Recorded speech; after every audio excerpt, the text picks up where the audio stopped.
seats. And we will call this meeting to order. Okay. You ready, Warren?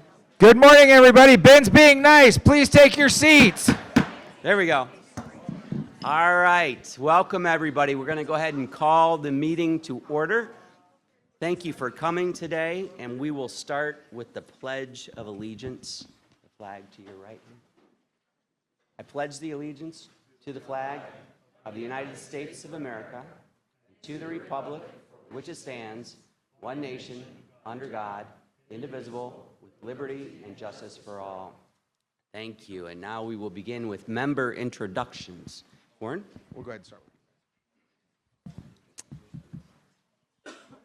Good morning. I'm Julie Boudreau, Lee County Department of Human and Veteran Services, and I'm a speaker today. Good morning, everyone. Mark Morrow, Lee County Administration, representing County Manager Dave Harner. Happy Finally Friday, Christine Belport, FSW, representing Dr. Albritton, who sends his apologies that he cannot attend. Armor Persons Chair, Lee County School Board.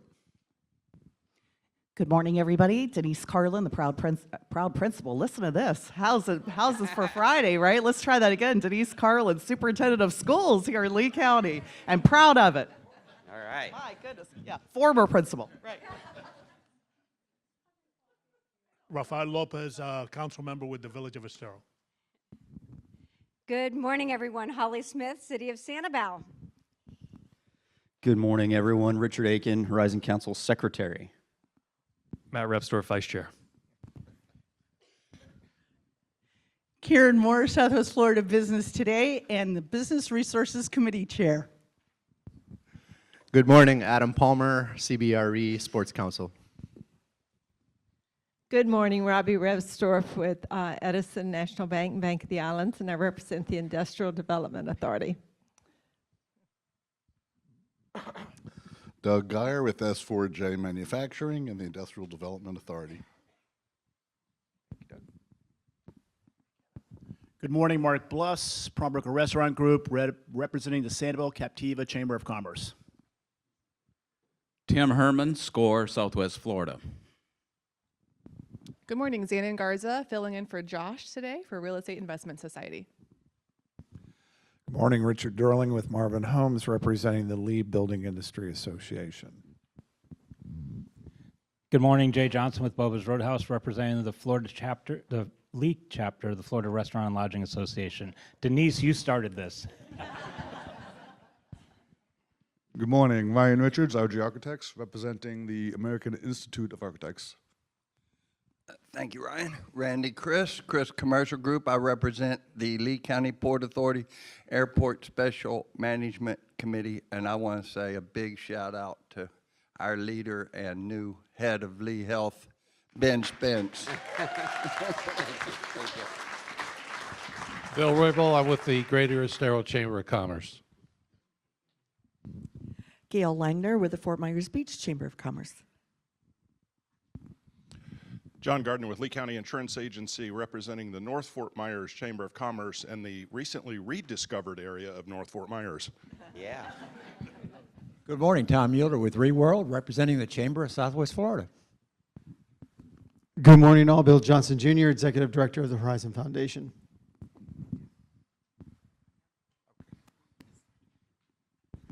Greg Weisberg, B&I Contractors, Member at Large. John Strager, Leasar, Member at Large. Sean Smith with the Boston Red Sox. I've learned my lesson that when I introduced myself earlier and said we were undefeated in the first place, never do that again, because we just jinxed ourselves with that. So, Member at Large. Christine Sardina, Tri-County Apprenticeship Academy, Member at Large. Good morning, Bev Larson, ERA Lahaina Realty, Member at Large. Good morning, John Lai, President and CEO of the Sanibel Captiva Chamber of Commerce, as well as the Greater Fort Myers Chamber of Commerce. Mary Gentile, LQ Property Management, Member at Large. Good morning, Sam Fisher, Cape Coral Pet Vet, Member at Large. Marshall Bauer, Denise Carlin's Assistant Principal. Foundation for Lee County Public Schools member at large. Good morning, Phil Wright Grant. I'm the new executive director of CIRMA. Ken Goldman on behalf of Southwest Florida Tech. I'm the new treasurer and chairman of the Finance Committee. Good morning, everyone. My name is Silvia Diaz. I am representative Southwest Florida Hispanic Chamber of Commerce. Good morning, Dan Adams with Stevens Construction, representing the Greater Fort Myers Chamber of Commerce. Good morning, Gerard Carrington from Florida Gulf Coast University. Go Eagles.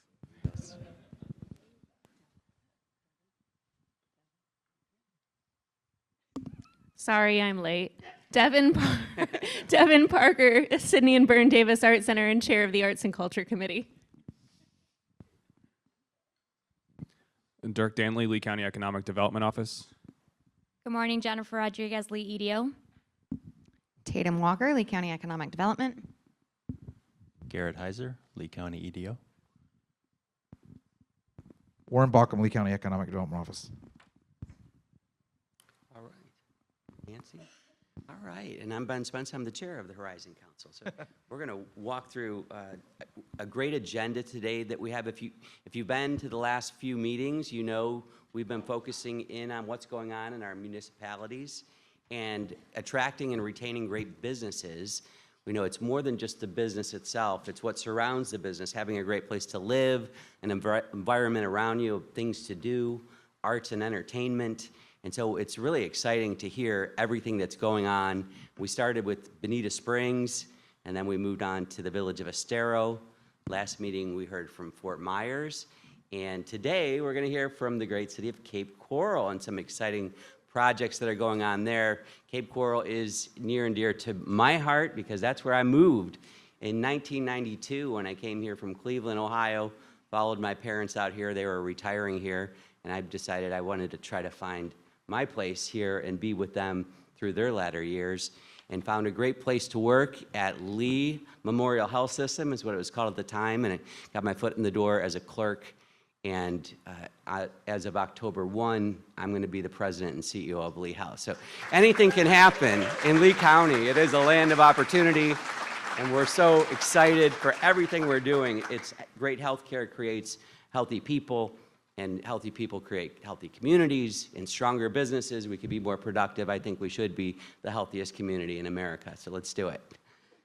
So we're going to move on and share that a couple of different events I went to, I wanted to let you know, went to the Heights Center Hard Hat Tour this week, and what an amazing project that is. You know, we need the young people to understand the needs that are out there for jobs, critical skill sets, and this is going to provide an opportunity for them to get the training they need in a variety of ways. 63,000 square foot building, a lot of philanthropy went into this. You can get trained in to be electrician, plumbing, welding, AC, automotive. They have a garage. And then they had this beautiful floor of medical suites, a replica of a nursing unit, just for medical assistants, coding, billing, nursing assistants. This is what we need, and it's so great to hear what we're doing at the Heights Center. Hospitality as well, food services, culinary. So if you have young people that are wondering what to do when they grow up, this is a great start and a great place for them to look, to build that skill set that's so needed in our area. I also toured the Fort Myers campus, your new hospital that will be opening at end of 2028, and it is going to be spectacular. As you know, our Lee Memorial Hospital is nearing the end of life, and we are going to be replacing it on a 52-acre campus. And if you have a chance to go by there, it is really going to be incredible. Wanted to share with you also that the Industry Appreciation Awards are coming up. That'll be October 23rd, and we have award nominations closing on the 30th of June, so just a few days away to get nominations in, and then they're going to select by the end of July, about the third week in July, they will see who's going to be the awardees, the winners. In addition, we had one strategy executive committee task force meeting, or committee meeting, subcommittee, and we met, and one of the things that came out of it, we thought it would be helpful if we asked our subcommittees to provide what their goals are. We have a number of subcommittees that are doing a lot of work, and we want you to better know what those are and when they meet so that you could participate. And not only to see what the goals are, but how we're doing in achieving those. They're doing some great work. And we're also creating a one-page document with help of Priority Marketing to help you share who the Horizon Council is, what we do, why we exist. And you could share that with your peers in the community. And I think it's helpful for us to know as well. And with that, I think that's the end of my report. We'll go ahead and ask Bill Johnson to come on up and share an update on the Horizon Foundation. Helen can't be here today, so Bill's graciously accepted that. Thank you, sir. Oh, you're not going to leave me? Oh, it's fine.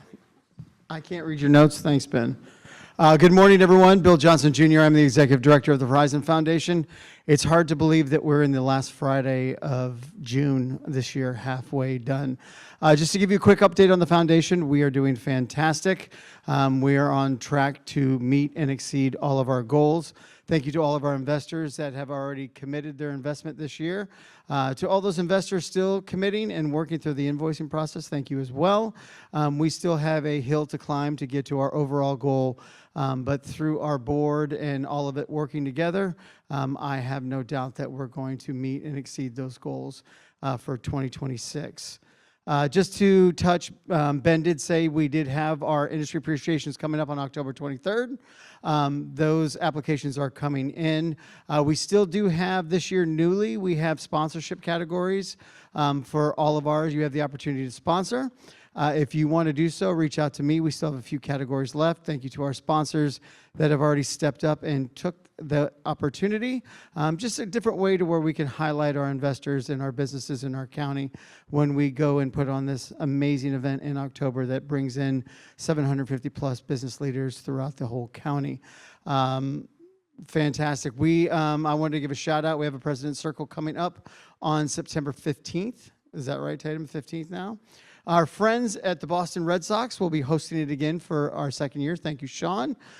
We do value our partnership with the Red Sox in hosting this event, and they put on a great spread and welcome us, give us an exclusive tour. It's really a fun event, so you'll get more information as that comes along.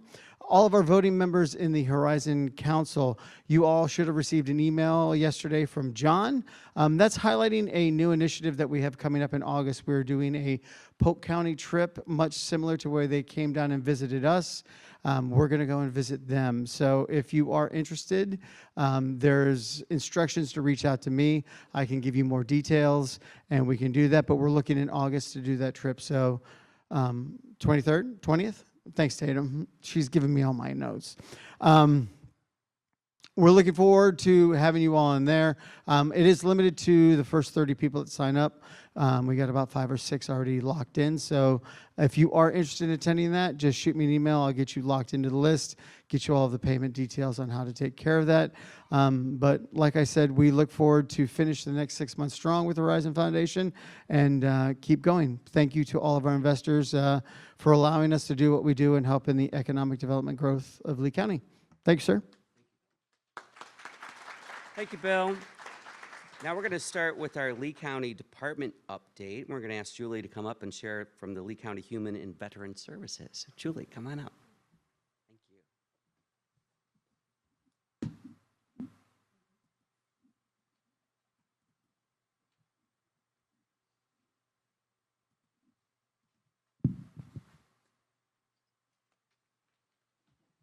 Good morning. I'm Julie Boudreau. I'm the Director of Lee County Human and Veteran Services. Thank you so much for having me today. I really appreciate being here. So just a little bit about me. I worked in nonprofit, then went to county government, and then I ran a nonprofit organization. I was the CEO. One of our board members was here. Matt was actually on that board when I was there. And then I'm back as the director for 2 years. So I want to say, I'm going to say this at the, repeat myself, but thank you to all you businesses and what you do for our community, because you're part of our partnership and helping our nonprofits and making a difference in people's lives. So thank you very much. So I was told I have to do a quick overview of what we do at Human and Veteran Services, and I have to say we do a lot. So I'm going to try to get that high overview, and then I have some resources on my PowerPoint that I hear that you're all going to get, so then if you need more information, you'll be able to do that. So in Human and Veteran Services, our budget is over $50 million. We have 21 funding sources. 21. So you can imagine every one of those funding source has regulations and guidelines to go with it. And we have about 90 employees. We're located right by the tax collector on Thompson Street. And we provide numerous services, but our role is to improve people's lives, help low-income folks, right?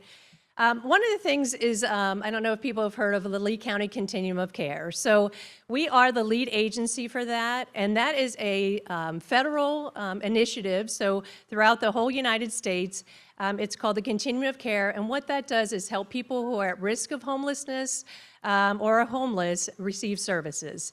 So we as the county, we get the funding from the federal government, but then we also provide direct services. In this Continuum of Care, there's numerous organizations. Faith-based organization, individuals, nonprofits. It's just not us alone, but we develop a continuum so people who are experiencing homelessness or at risk can get the services they need.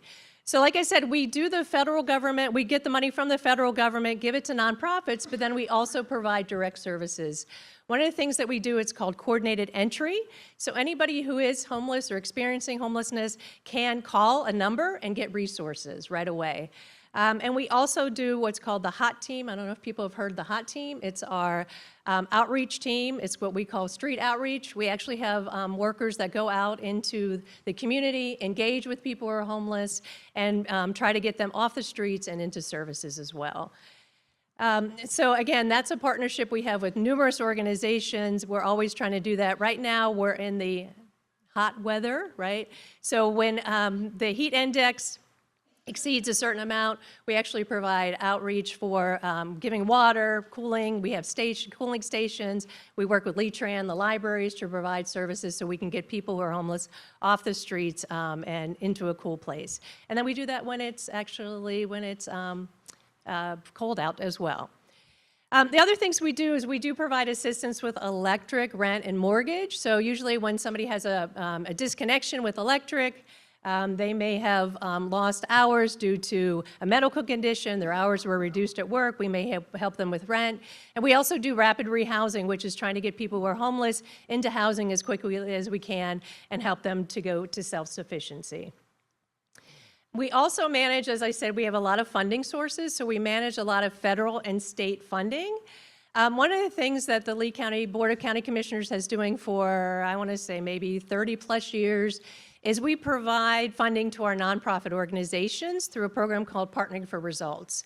So we actually contract with over 37 nonprofits to help them with programming. It's about $5.4 million that the commissioners have allocated to those nonprofits. The way that we have that program set up is we only provide 40% of the program, so there's not that reliance on county government and funding if something should happen to that. Other programs we provide, owner-occupied rehab, so we're rehabbing people's homes, down payment assistance for people who need to buy homes, and we also have called diversion services. So we have 2 programs under diversion services, and by the way, didn't I say we do a lot? Okay, so we have 2 programs under diversion services. We actually have what's called the Neighborhood Accountability Board. We work with first-time juvenile offenders in a restorative justice process so that youth could really understand when they've gone to Walmart and stole something, the impact of what their crime is on the community and the impact to Walmart, the impact to their family, things like that. So it's a really neat program that really helps those kids understand what they've done in the community and how it affects the community from the crime they committed. And then we also have a program called Empower Lee, who works with adults who have mental health or substance abuse issues, who are in, have come out of jail or might be at risk to going back to jail. We provide case management for them as well. One of our last programs is our Veteran Services. So we have 4 dedicated Veteran Services officers who help our veterans with any of their benefits that they may need to receive. So the VA does that, but we do it as well at our office. My understanding at the VA, it's more on a first come, first serve. We actually do appointments. And so we help veterans connect with those services that they have, that they're entitled to, that they may not realize that they do. So I have to say, personally, my mom is 94 years old, and she is now having to get shots in her eyes. I don't know if anybody knows. You have to get shots. Ben's shaking his head. Yeah, what that is. So she, for the first time, came to our office and got benefits through the VA. So now she's going to be able to go to the VA and be able to afford the $500 a shot. So it's a really good program. So a couple things just to remember about Human and Veteran Services is we do a lot. We have a lot of funding sources, and I know some of our clients may say, well, I can't believe I can't apply for this, or I'm not qualified to do that. We don't make up the rules. A lot of times our funding sources do, so we have to go by their guidelines. And then also, it's not just us, right? So we're one part of a big, huge community, and like I said, thank you for all your support of our nonprofits. But we have partnerships with municipalities, the Sheriff's Office, our HOT outreach team. We have Centerstone, the mental health, Kimmy's, the substance abuse, Fort Myers Police Department, Sheriff's Office. We work with everyone in our community. And our goal is to help improve the lives of people, right, who may need it.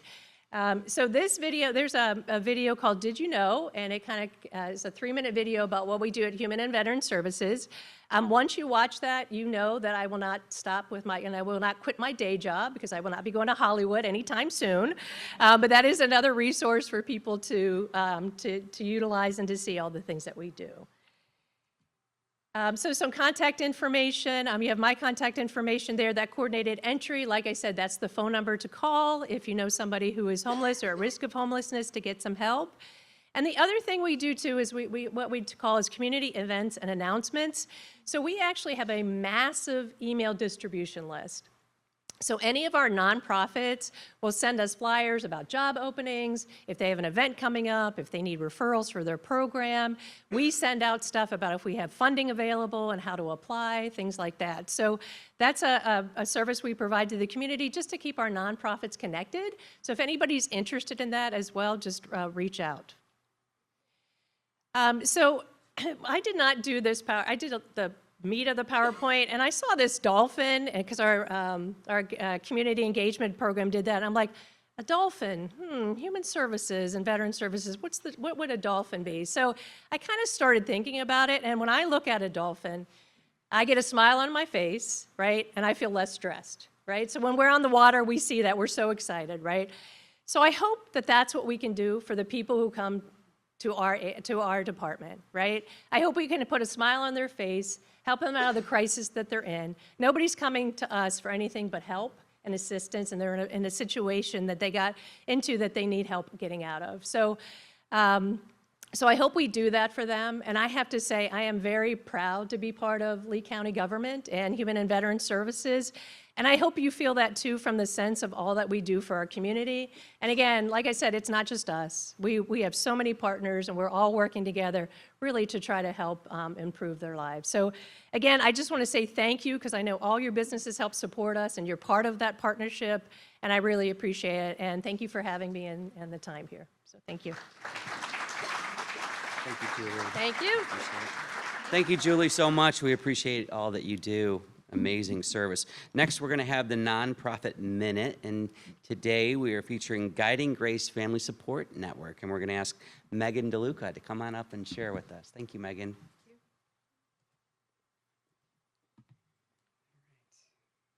All right. Good morning, everyone.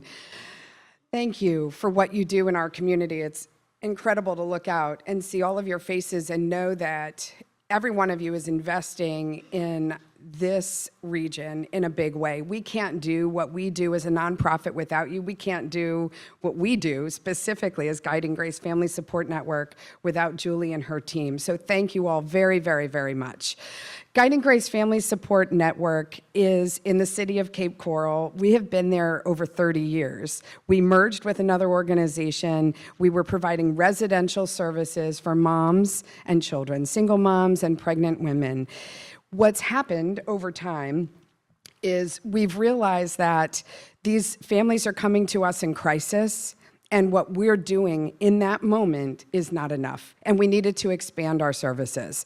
So not only did we expand our footprint, we have an 18,000 square foot building that we operate out of. We expanded our entire mission, not just to include single moms and their children now, but now single dads, grandparents that are suddenly raising their grandchildren rather unexpectedly, foster families, and even intact families that are in a crisis and they need navigation. The beauty to what we can do now in our expanded services, outreach-based, is that all things are under one roof. Our mental health services, we have Dress for Success in our building, and many of you know Dress for Success. So providing employment pathways, mental health services, meeting them in their crisis, stabilizing them through that relationship-based case management, that's what's critical. They need navigation through the complex services. Anyone who has had to navigate services in any region, in any state, knows how complicated that is. So we want to meet them where they are. We want to get them through that, navigate them through that through a coordinated system of care. We know if we can get that family in and we can get them on a pathway to success, health, wellness, we can overcome the root cause, which in 95% of these cases is poverty. It's what leads them to domestic violence. It's what leads them to homelessness. It's what leads them into trafficking. All the barriers in their life seem to stem from poverty. So if we can meet them there, we can come alongside them with no time limit. We can walk through the mental health journey, get them strong, bring these families back, get them resilient. They will become leaders, not just in their communities, but in their families, and then they can tell their story, and that makes that go on for generations and generational impact. I'm gonna put a recap. I get a minute, not an hour, I tried. I'm gonna put a recap, so I'm gonna put information in your recap, so you can know more about us. Invest in your communities and in the city of Cape Coral through nonprofits that serve families and make people resilient. That's what we're looking for. That's what we do and why we do it. Thank you. Thank you, Megan, so much. What an amazing services they provide. And now we're going to move on to our featured presentation, Cape Coral. And we are going to start with Donna Schumann-Germain. And she is the president and CEO of the Chamber of Commerce of Cape Coral. So, oh, there we go. Good morning, everyone. And on behalf of the Chamber of Commerce of Cape Coral, I would like to sincerely thank you all for inviting us to present and tell you a little bit about all the exciting things we have coming up in our community. The Chamber is proud to serve as the voice of business in Cape Coral, advocating for policies to support business growth, connect businesses through networking and leadership opportunities, community events like our wonderful farmers market that we've run for the last 30 years in Cape Coral. We partner with local government, like our City of Cape Coral and our Economic Development Office, and I'd also like to recognize Sharon Woodbury, who is here. She's our Economic Development Manager. Thank you, Sharon. We all work together to make a stronger Cape Coral. The Chamber is proud to support our more than 1,300 members, representing businesses and our wonderful nonprofits like Guiding Grace and so many others. We are committed to being the champion for business and an advocate for our community. Today we're very excited to present some of the upcoming projects and already completed projects that have come to our wonderful city. I'm going to start with Bimini Square project and Mr. Larry Nygaard from Crown Development. Larry Nygaard is the president of Crown Development Incorporated, based in Fargo, North Dakota, and brings more than 42 years of experience in the commercial real estate and development industry. Since beginning his career in 1984, Larry has built a reputation of creating high-quality developments with a long-term ownership philosophy and commitment to strengthening local communities. Thank you, Larry.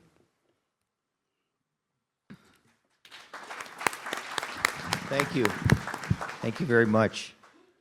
All right, so my tech people here have, you're going to get me online.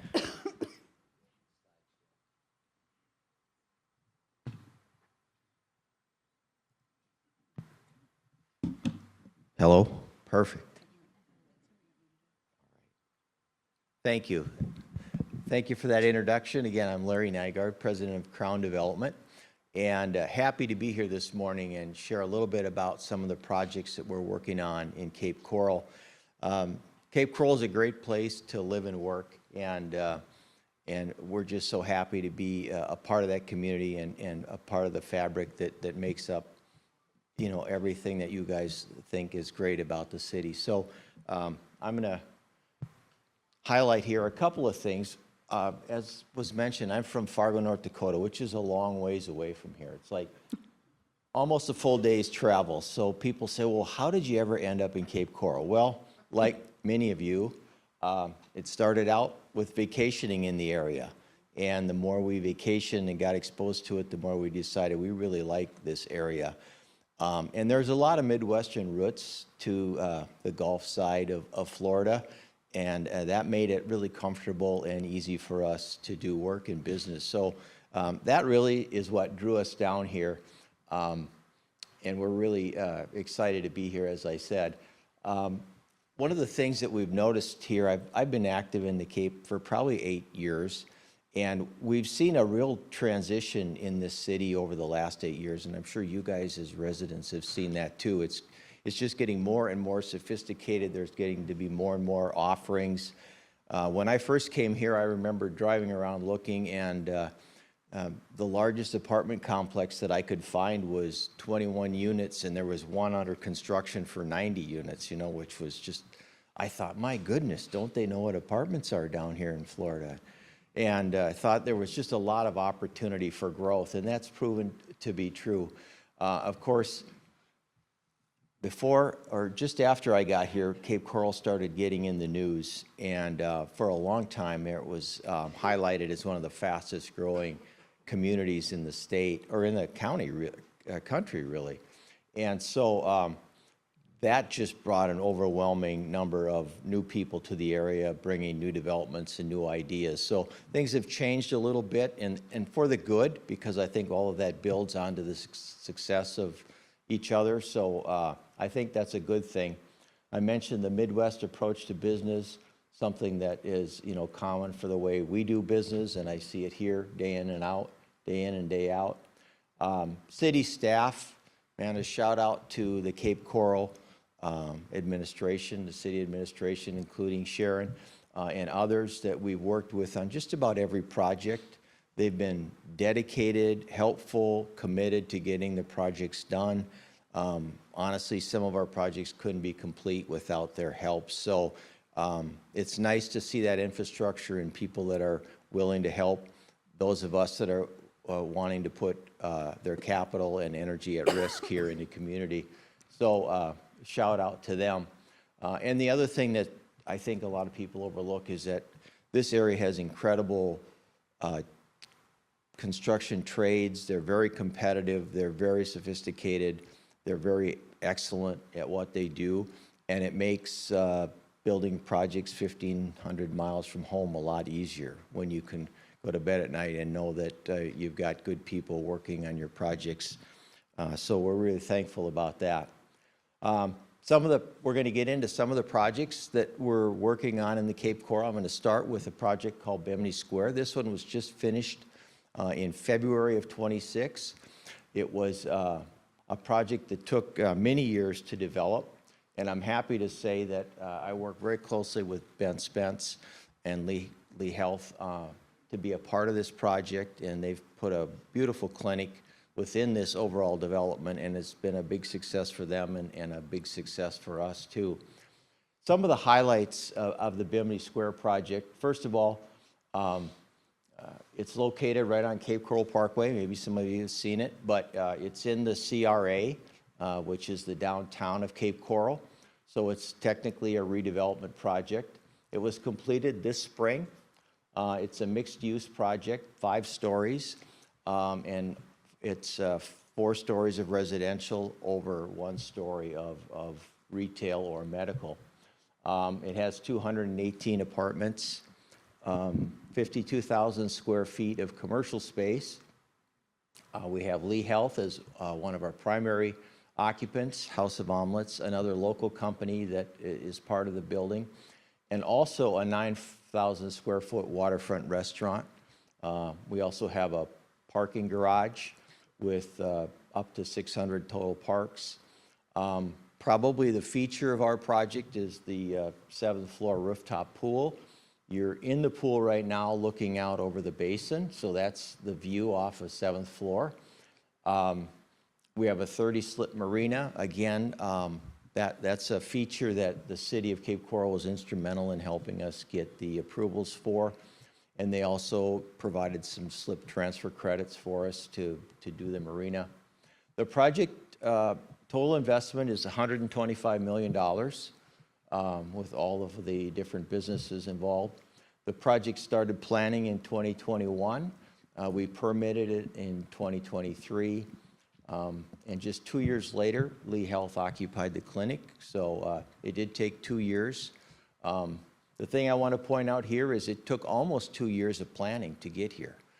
So it was a lot of work, a lot of back and forth. I think we interacted with over 20 state and federal agencies to get the permissions and permits that we needed to build this project. So it was complicated. The first residents moved in January of '26. I want to point out the city assistance. Again, redevelopment projects like this do not happen without municipal support. In our case, they provided some tax increment financing. They also provided the slip transfers.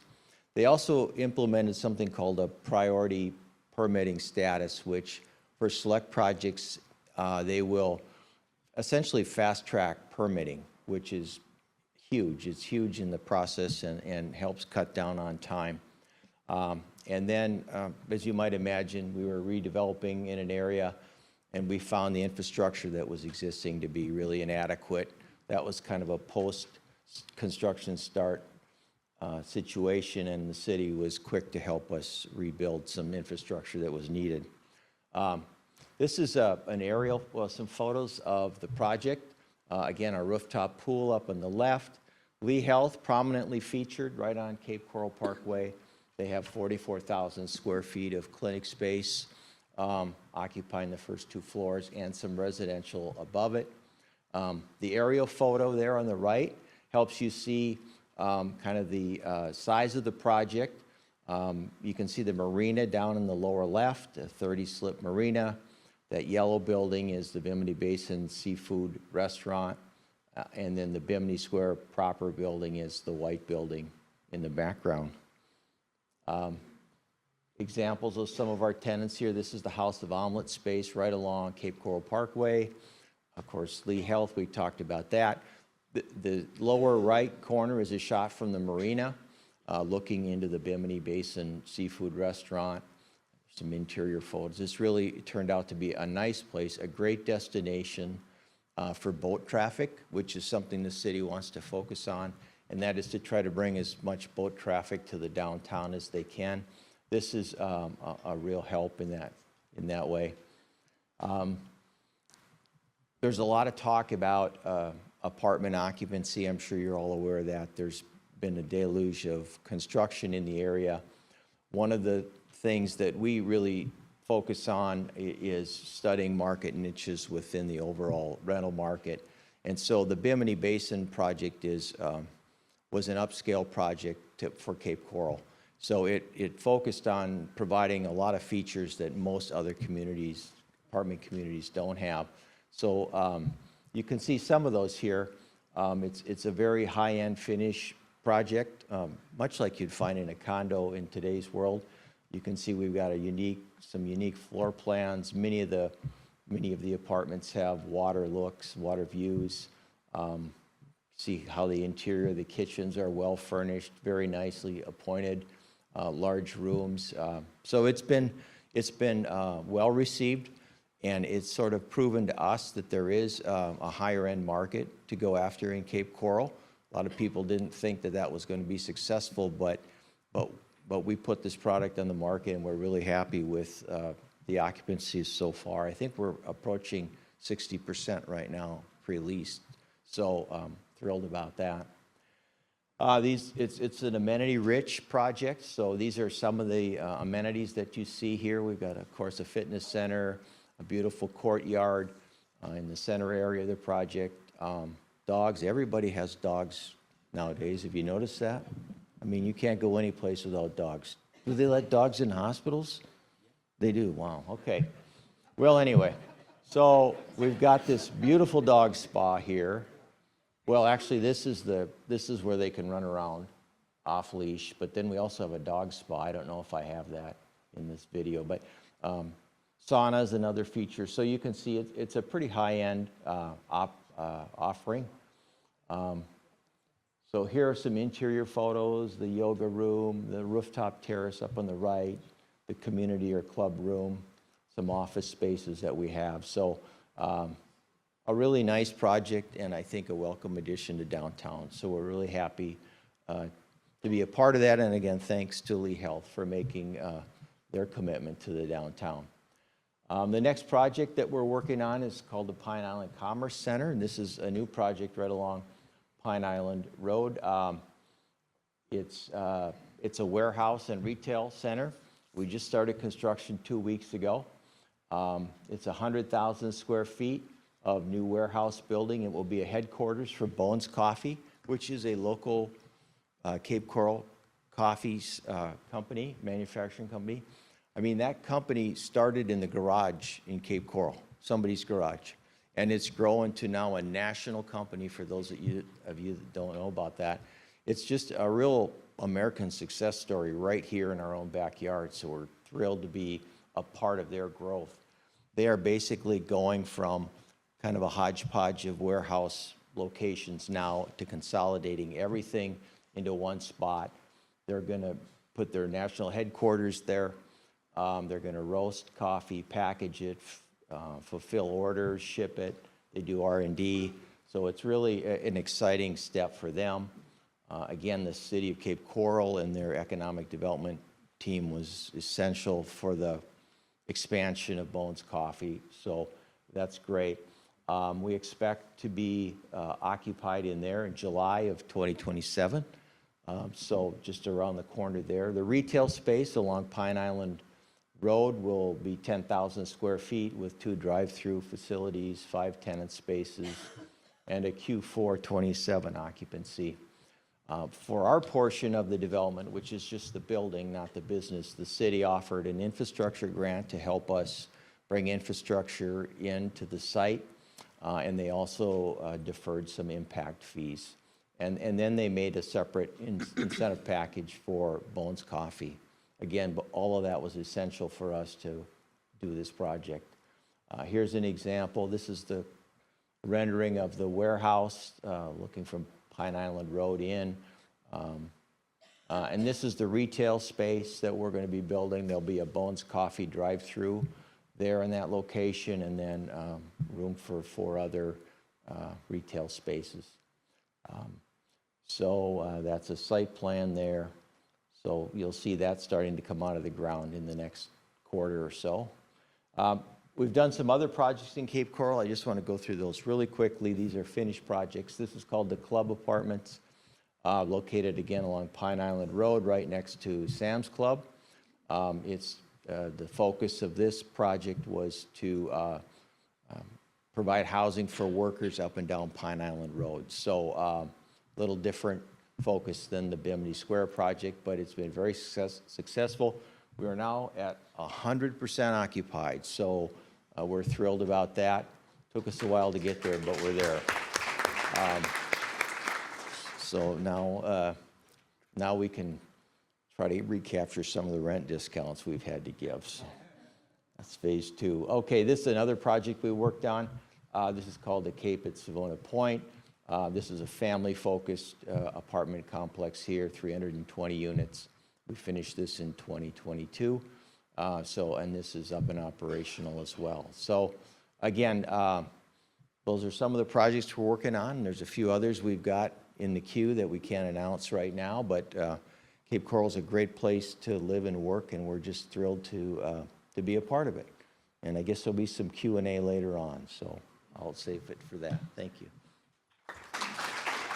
Thank you, Larry. Next, we have Peter Baitarian from Forest Development. He is the managing partner, and he is going to talk about our Seven Islands project, our Gulf Gateway Resort and Marina Village.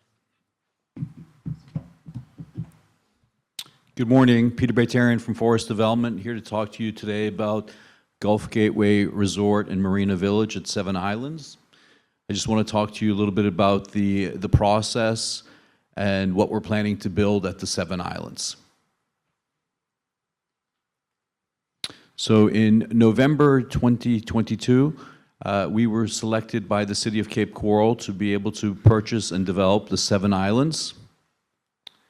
We worked with the city between December of 2022 and December of 2025 to develop the D1 legacy plan and work basically to share the same vision as the city. In January of 2026, the development agreement was approved by the Cape Coral Council, and in February of 2026, we closed on the land. Today, the land is fully entitled for 995 residential units. It's a mixture of condos, apartments, a hotel, restaurants, retail, a community center, a lagoon pool, about 30,000 square feet of retail space along Old Birch Store Road. It's going to be very varied, lots of restaurants and coffee shop market.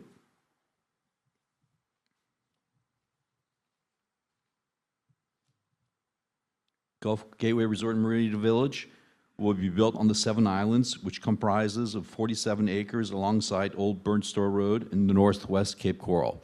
We've got approximately just over 1 mile on the intercoastal. We're working on getting 150 boat slips there as well. We envision our project as a destination with waterfront living, vacationing, dining, shopping, and entertainment.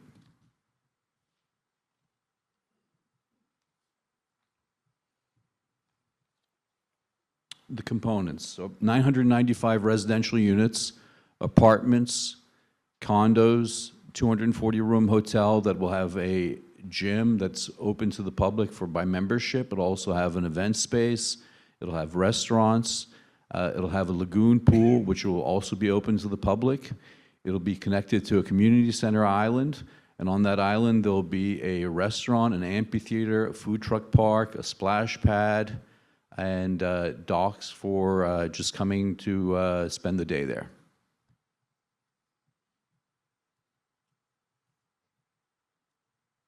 These are some of the images of what we're planning to build.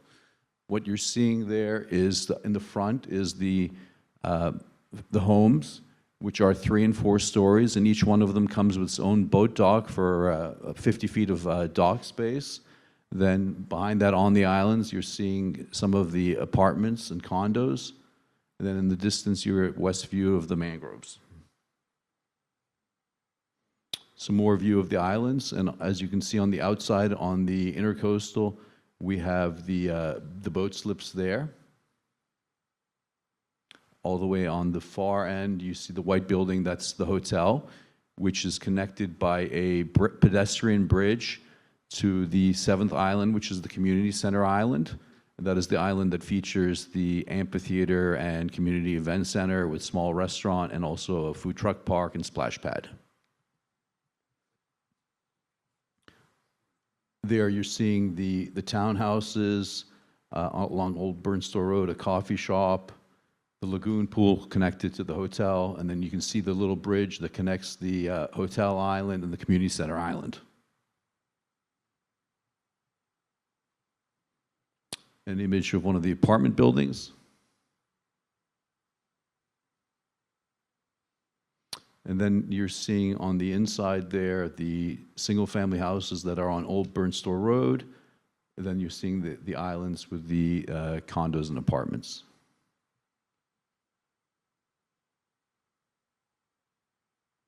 Another view is just showing the amazing views. And the single-family townhouses, the homes that you're seeing, they all have a roof deck on them with a little plunge pool and outdoor barbecue. That's some imagery of the houses.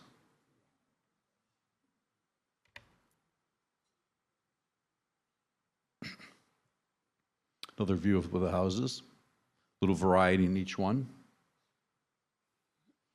View of the activated roof terrace that has elevator going to every floor so you can access it made more easy. An aerial view so you can see the plunge pool.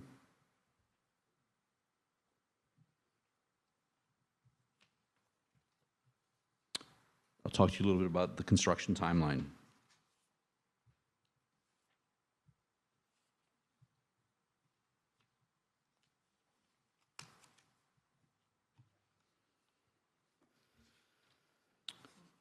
Preliminary site plans have already been submitted to the city, and the civil engineering permit will be submitted soon. We are already in the process with the Army Corps of Engineers and the Florida Department of Environmental Protection. With the city, we submitted the permits in May of 2023. Pending receipt of these permits, earthwork will begin. The permit from the city for the land clearing of the property strictly limited to the removal of non-native invasive species, including Australian pine and Brazilian pepper, was received by the contractor, and the process has begun. I'm sure you've heard there was a mistake made and some mangroves were inadvertently cleared. They did not have permission to do that. They only had permission to take away the invasive species, and work has stopped now. We're in the process of meeting with all the federal and state agencies and rectifying that situation. We will be restabilizing the banks and installing new mangroves there. We went through great lengths during the entitlement process of working with the Army Corps of Engineers, and the docks are going to be installed on the outside of the mangroves to let the mangroves exist with the docks and the boats. So this was a really bad mistake that was made, and we will rectify the situation. First steps when construction begin: land clearing, installation of seawalls. The infrastructure will include, among other things, roads, water, sanitation, and power. The vertical aspect of Phase 1 will commence after horizontal infrastructure with the community center, followed by the components adjacent along Old Burn Store Road. Sales. We'll start pre-selling the single-family houses end of this year, early 2027. We're in the process of bringing over a sales center on a floating barge, and that will be brought over in the next couple of months, and we'll launch sales towards the end of the year. That's it. Thank you very much. Thank you. Thank you, Peter. And last but not least, we have Joe Petrella, who is our Parks and Recreation Director, and he is going to talk about some of our completed parks and upcoming projects.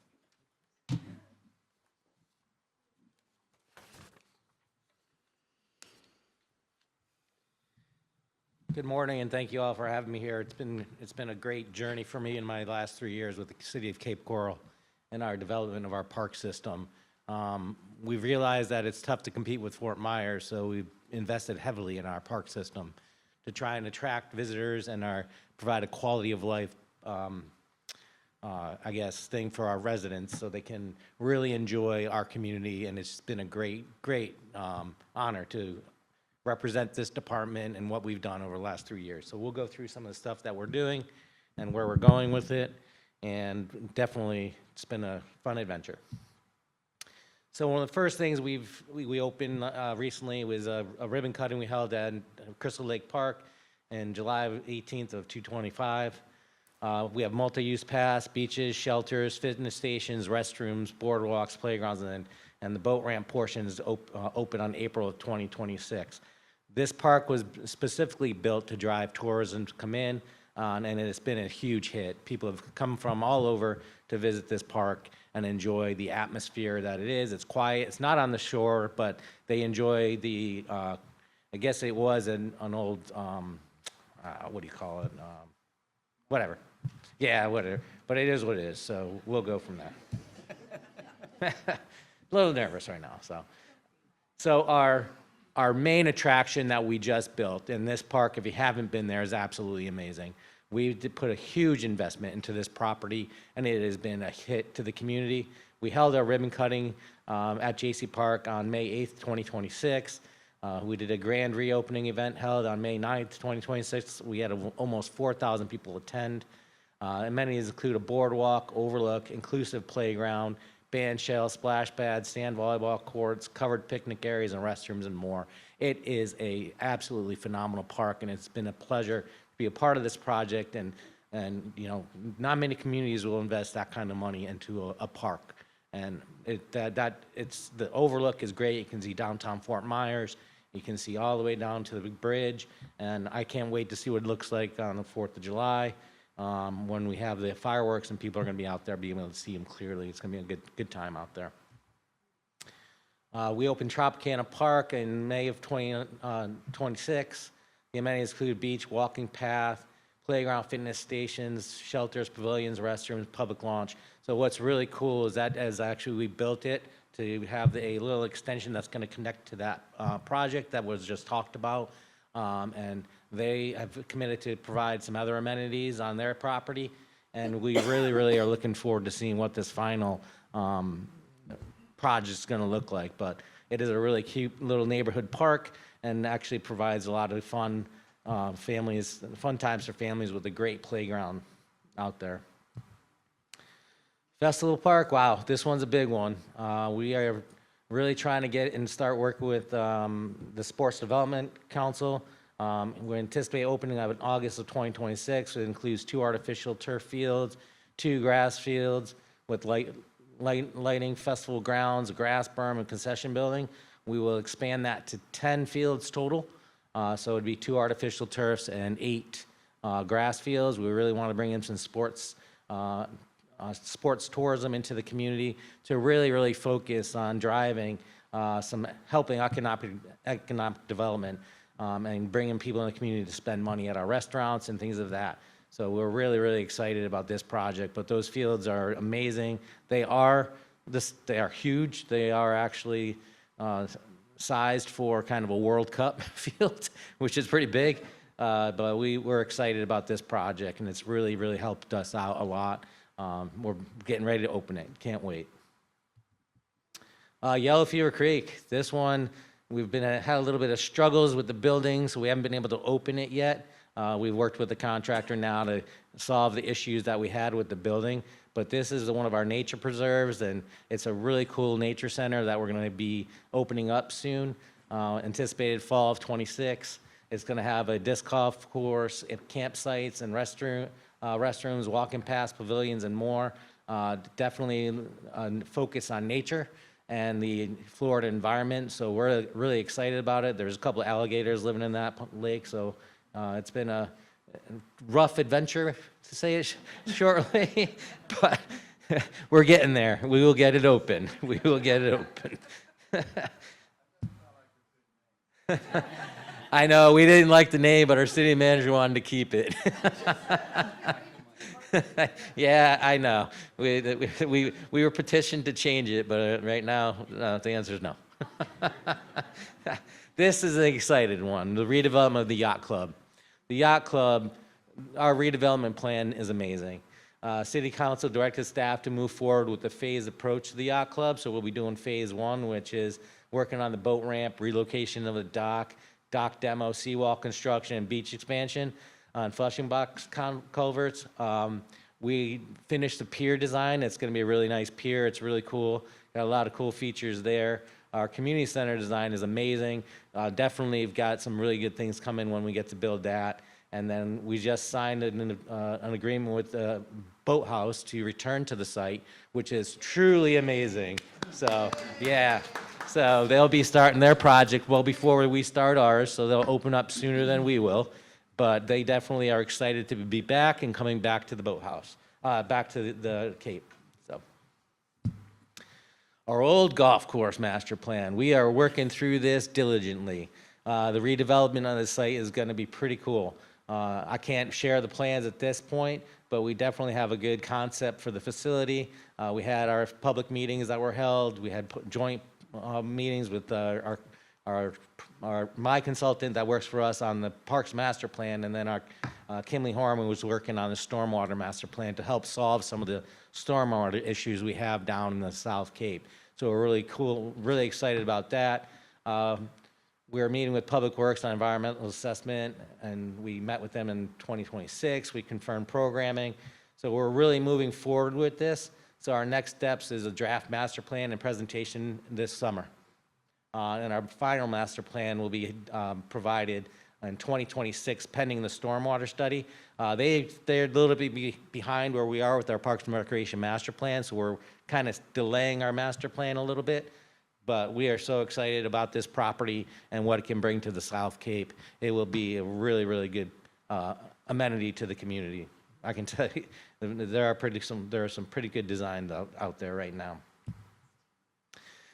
One of my driving pushes when I first came to Cape Coral was redeveloping our playground system. Playgrounds bring children to the community, they bring families to the community, and they have great, provides fun and free fun for the family. And so we've been pushing heavily on redeveloping our playground systems.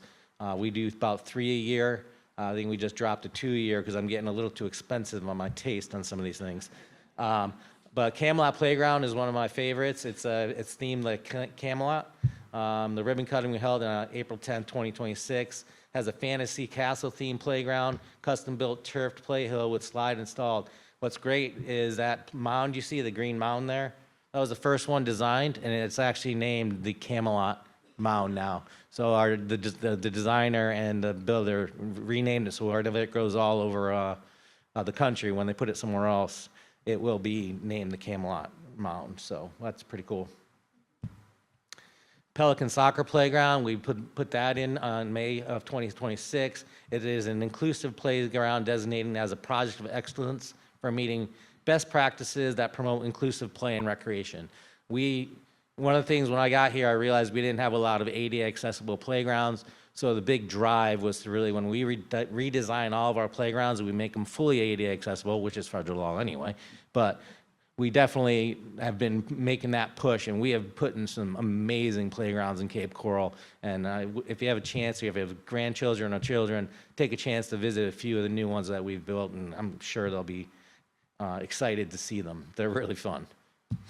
Paul Sanborn, we did that as kind of a forest theme playground. That's completed. The work is just about done. It's an environmental outdoor themed playground. We built it as kind of like looking like a wood structure and with the forest.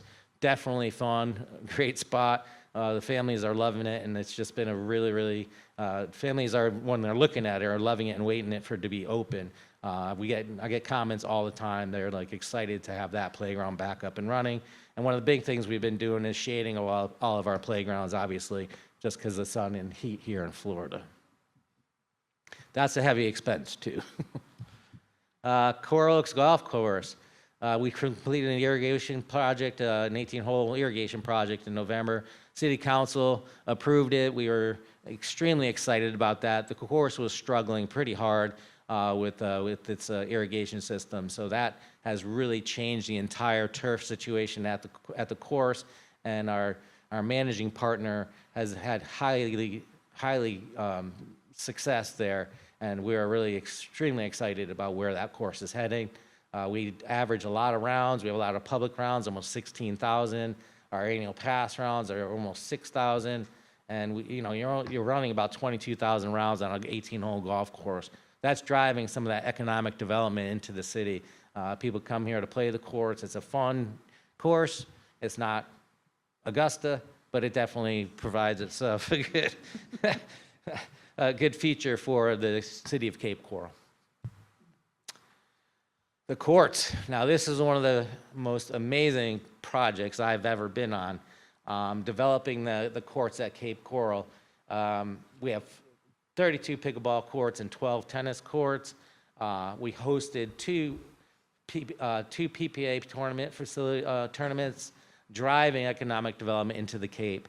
It has been amazing. It is fun. The players come here. They love it. They definitely, pickleball, and I've never realized that it could be this crazy, but it's crazy. We had thousands of out-of-town visitors and had significant positive impact on the community. We received outstanding feedback from the players, and we've locked in another tournament for 2027. And one of the most amazing things that's happening is I'm flying up to the USTA, coming up, the United States Tennis Association, for an outstanding facility award that we were just told about. So extremely excited about that event, and yeah, it's going to be humbling to be there. A lot of park projects coming up. We have Lake Kennedy parking lot construction. We committed to that because of the Sunsplash, because it's right across. We've committed to providing them a parking lot, and that's actually right next to the courts. We're replacing a 2 to 12 playground at Burton Park, another one at Giuffrida Park. We're replacing Del Prado Linear Park fitness stations that run all along the I guess it's the eastbound side of Del Prado. Lighting replaces at Cosa Saldino and Strasser neighborhood park. We're building a new neighborhood park on Northeast 15th Street, and tennis pickleball court resurfacing at Camelot Park. So we're really heavily invested into our park system, and it's really driving a lot of positive outreach from our community. Our special events, we throw a lot of special events in Cape Coral. That was our driving force of trying to get people into it. One of the coolest ones, we held the BMX Nationals that held at Strauss, the BMX complex. That was on January 16th to the 18th. A lot of fun, a lot of people from out of town, and a lot of campers hanging out in our park. PPA Professional Pickleball, I've already talked about that. We had an APP Collegiate Pickleball Championship, which is, that was held at the courts as well. We're bringing the Florida State competition to the BMX track, and Cal Ripken Baseball Florida State 11U and 12U championships were held at Cosa Saldino Complex. So people are looking at Cape Coral and saying, hey, it's got a lot to offer, and we're going to bring our events to your community, and that really helps out our economic impact to the area. So with that, thank you, and if you have any questions, I'd be happy to answer them, but I appreciate it. Thank you. Thank you. I think we have a couple minutes left for questions. Everyone's.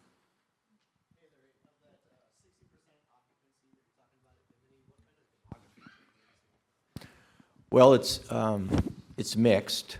A lot of youth, which we're really surprised about. A lot of medical influence too, which we're happy about. Of course, it was originally thought that we would attract the post-condo owner. That was our target market. The trouble that we've had with that market is they can't get out of their condos right now. So we probably have 50 people on a waiting list that are waiting to move in when their condominium sells, and that just hasn't been happening. So it's been filled up with a much younger crowd than we imagined.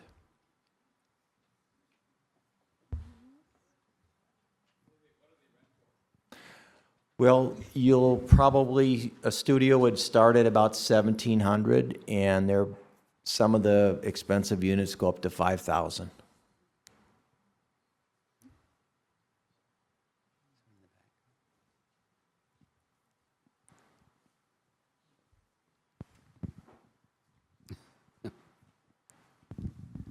So, Joe, what happens if this referendum passes in November with what seems to be a tremendous number of projects coming online with the operation, maintenance, and repair costs?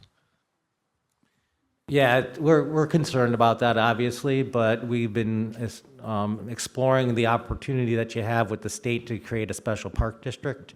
So you can do an assessment to maintain and build parks. So we're exploring that right now. We haven't been given direction to move forward with it at this point, but we're looking at our options. With regard to the Seven Islands project, just curious what the total investment is there? That looks like a pretty expensive buy. It's close to $1 billion, I would say. Amazing. Yeah.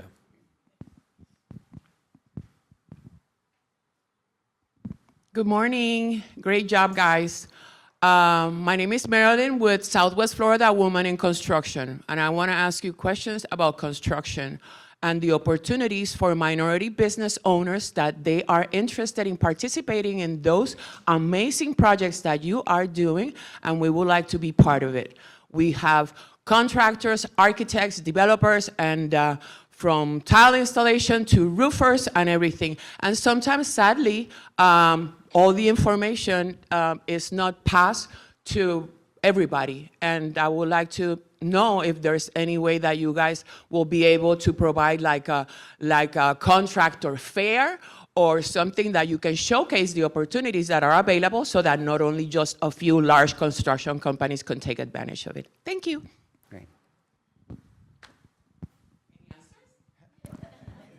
The city of Cape Coral does actually have an event for vendors to come meet with all the department directors and staff to talk about future projects, and we can get you that information when that is.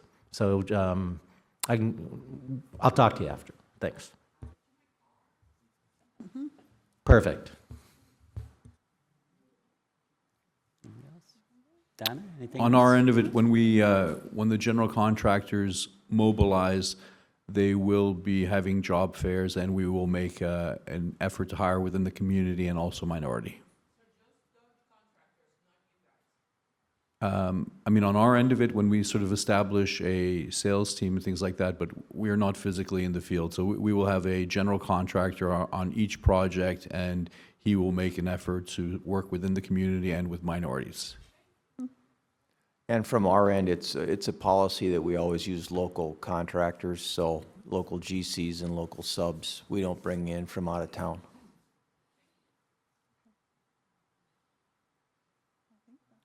Okay. Thank you so much for being here, and thank you so much for having us. And if we have any runners in the room, just a quick plug, we have the Freedom 5K on July 4th. You can run over the Cape Coral Bridge. And also we have Red, White, and Boom on July 4th at that evening, and I think at 2:50 p.m. they are going to be raising the flag.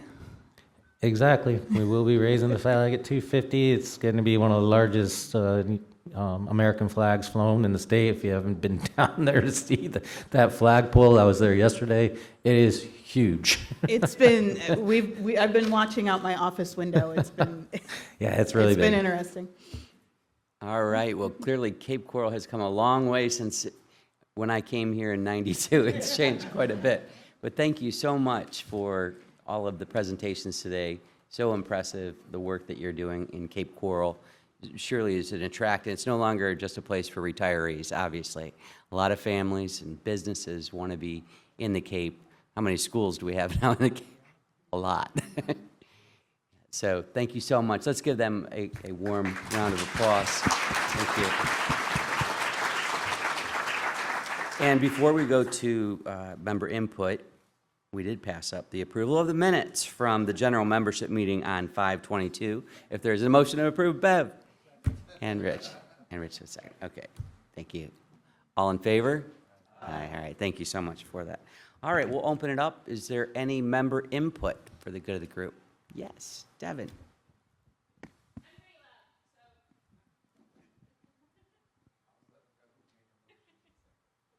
I just had two quick things. One is on behalf of the Art Center. If you don't have 4th of July plans and you are looking for some, we have a new art show opening on the 3rd that's centered around America's independence. And we also have rooftop firework event on the 4th itself. And then not on behalf of the Art Center. On behalf of Dennis Landfried, he asked me to mention There is a new ribbon cutting for the Summer House Collective, which is his daughter's new boutique that is at the Jason's Deli Plaza, and it's at 10 o'clock. So if you want to not go straight to your office, go to the ribbon cutting. All right. Matt. Quick note for everyone heads out for summer from the Remote Work Home-Based Business Task Force. Everyone remembers we're trying, the purpose of the task force is to gather as much information around our remote work population and our home-based business population in Lee County. We're finalizing our survey to gather that information and distribute out. So I know we're not going to meet again as a general membership till August 28th.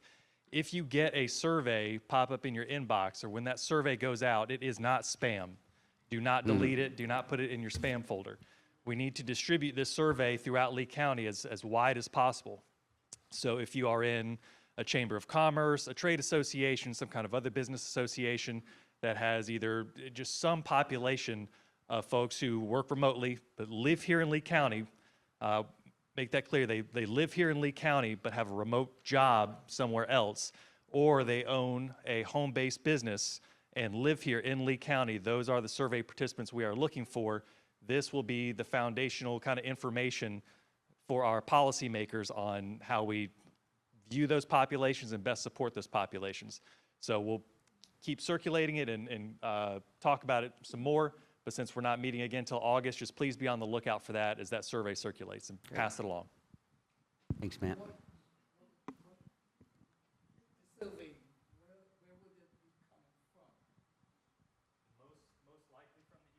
Yes.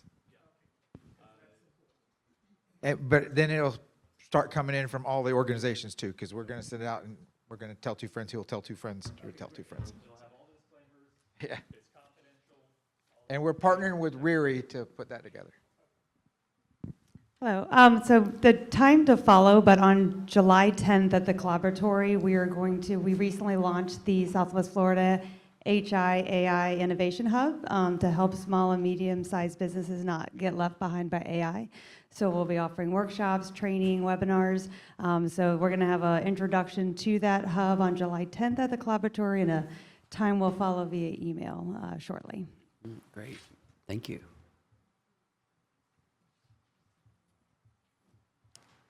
Anything else? No? Well, we'll just close with special thanks to our hosts, FSW. It's great to be here, great to be with you all. I think we all know that we're creating great places to live, work, and play, and look forward to collaborating with you in the future. Thank you so much, and we'll be adjourned.